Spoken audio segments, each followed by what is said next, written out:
سب سے زیادہ دقت آتی ہے وہ دعا کی آتی ہے. اگر شارٹ سویٹ ایک دعا مانگو ایک ٹائم پہ، جیسے بسم اللہ پڑھ لیا ایک دعا مانگ لی، یاسین کر لی ایک دعا مانگ لی، یا لطیفوں کیا ایک دعا مانگ لی، تو پھر وہ 3 دعائیں آپ کی 3 کاموں کی ہو گئی ہے. یا اگر پورا وظیفہ ایک ساتھ کیا تو پھر بھی ایک دعا ایک دن کی کیونکہ میرے ابا کہتے تھے کہ ایک دعا مانگنے سے کامیابی ہوتی ہے، اور اسی کی ریکویزٹ بار بار ڈالتے ہیں. عرضی بولتے ہیں اس کو ہمارے حساب سے.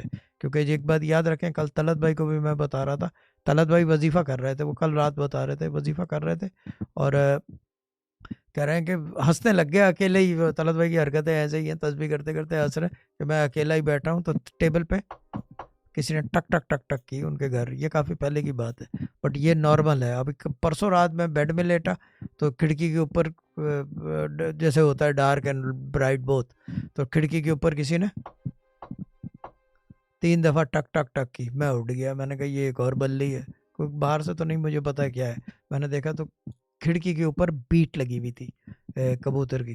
تو پھر وہ ارسلان کو میں نے کل غریب آدمی کو بلایا، تو پھر ہم دونوں نے صاف کی پوری فرنٹ کی 4 کھڑکیاں. یہ چیز ہے، بٹ یہ چیزیں ہوتی ہیں، دس از نارمل.